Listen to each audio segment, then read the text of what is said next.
For at least one government minister, also a board member of the Norwegian Centre Party, the argument about staying out was won long ago. I was 14 years old, I think, 13, 14, and the referendum on the EU membership was coming up in 1994. And my main argument against membership at that time was that it would be a deficit to the Norwegian democracy to move the decision-making from local governments, regional governments, and from the Norwegian Storting, the Norwegian Parliament, to Brussels. And of course, ahead of the referendum in '94, there was a big grassroots movement against membership, and we succeeded. We were told of all the catastrophes that Norway would suffer if we did not join the EU.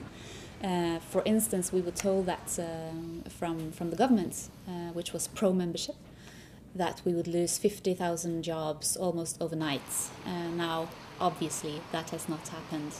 Well, I think everyone would agree that the Norwegian economy, the Norwegian welfare state is much more solid, and the private economy in Norway is stronger today than it was at that time. There's absolutely no one in the Norwegian debate that wants to join the EU, and there's a vast majority in the Norwegian public that does not want EU membership, and not only that, but they want less integration with the EU. Well, the reason why we joined the EEA agreement was to be part of the internal market, which means that we can trade with the EU freely. There are some exceptions on processed fish, but they're very, very small and quite minor, I would say. But with the EEA agreement, we have nearly free trade with the EU, and it works very well.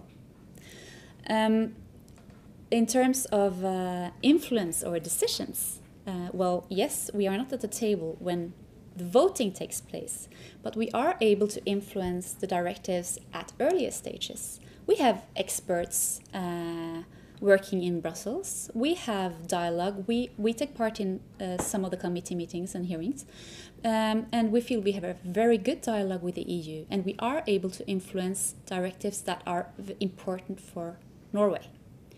Now, at the end of the day, when the voting takes place, the situation is like this.